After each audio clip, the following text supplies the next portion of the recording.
So I'm here with Crosby, hedge fund manager of Western Capital, and we're going to be talking about really the lifestyle and what it really takes to be a hedge fund manager. Okay, who manages the hedge funds in terms of Western Capital then? Well, we have an investment team which is based in the United States, right. And then my role is to find opportunities for people to invest in our hedge funds, and also find opportunities for incubating or seeding hedge funds. Okay. So helping people start their hedge fund businesses. So you're playing quite a key role here then? It's an important role though to keep the whole thing going, I suppose. So it's all part of the mechanism, yeah. But they're just booming straight into the whole public eye, haven't they, of what it's all about. I mean, a couple of years ago they weren't really so popular as they are now in terms of money.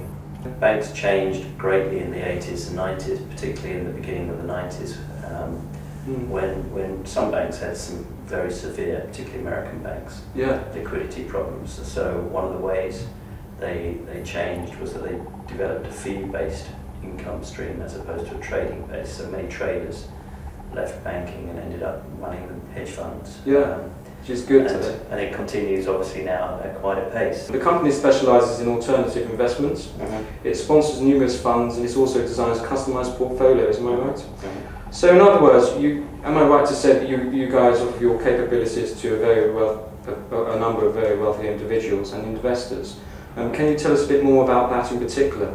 Well, the origination of the investments in hedge funds came from families predominantly in the 80s and 90s, so particularly out of Switzerland, and they are known as offshore investments. So predominantly this money came from tax-free investing environments, and so that was predominantly small private banks representing wealthy families. Over the years, particularly during the latter part of the 90s and the early part of this decade, it's become much more institutionalized, which actually has two sides to it, because there's a huge amount of money coming into the hedge fund industry, and this is what you're talking about. There's been many, many billions of dollars coming in on an annualized basis, and it's coming from pension plans, financial institutions. It's a double-sided sword though, because it actually somewhat compresses the returns of hedge funds, because hedge funds, and let's go back to your question about the wealth, they charge 2 and 20, and there's a lot of debate about hedge funds. And there's been a lot in the press lately, isn't there, about equity? Well, you can even fail as a hedge fund and still become a multi-millionaire. And there's a couple of examples. One, a friend of mine who raised $1 billion, and they charge 2 and 20. So if you just do the basic arithmetic, you're talking about $20 million a year in management fees. Fantastic, really. To run a business that probably costs you $5 or $6 million a year. If you can get into it, then. If you can get into it, but that particular guy failed. So. But he still walked away with $10 million. I was reading actually on Forbes that even the worst in terms of succeeding come away with so much money. Well, I think we've got to be a little bit more objective than that, because there are a lot of hedge funds that fail. I mean, and they don't get written about. But if you think about it, I think I read recently the FSA license here in London. Every month, 24 new hedge funds. I might be wrong with the numbers here, but it will be something like that. Yeah, there's a lot of hedge funds. There's not many in this country though. They're in the USA, aren't they? Well, originally, the whole growth of hedge funds came out of the United States, and a lot to do with the investment banking environment in the United States, but also universities in terms of how the people get educated with a math background and the sciences. Very strong, as you know, in the United States. So absolutely. So a lot of these guys got qualified that way, but you know, there are a lot of guys that fail.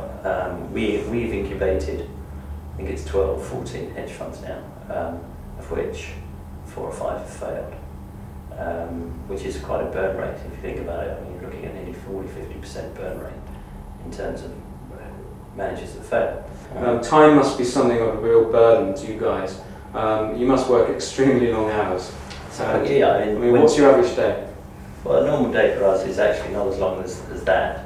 A hedge fund manager, when he's starting off his business, is going to have to work damn hard, because he's got a lot of projects that he has to complete. Well, first one of all is setting up the business. And a great many hedge funds fail, not because of performance, because the business hasn't been set up in a proper fashion. And if you meet with them, they're natural traders.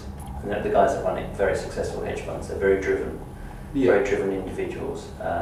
Money is definitely the goal, but they're also have ambitions to be successful. And you tend to see these guys in trading rooms. My background was investment banking too, and you can pick out guys in trading rooms who are the driven fellows, who work the hardest, trade extremely well for the most part. Return of it.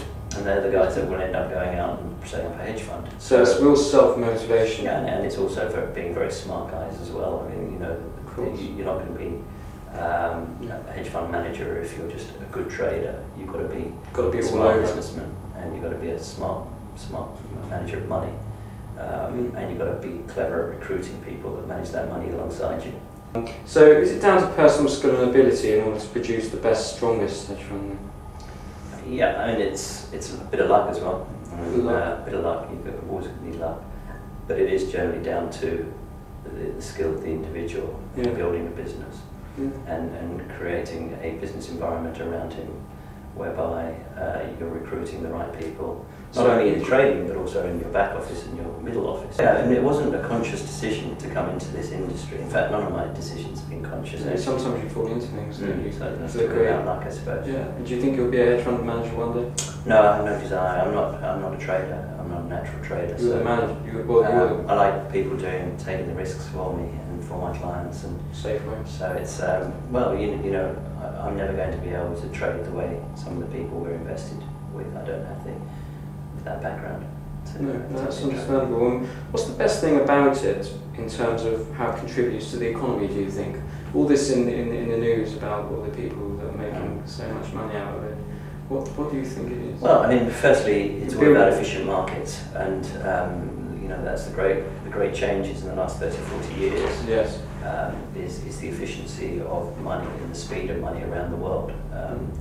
It's incredible. I mean, you hear about global village, but this is an exceptional example of what a global village is financial markets. And the bad news is on everyone's desktops within seconds of something happening. And so it is.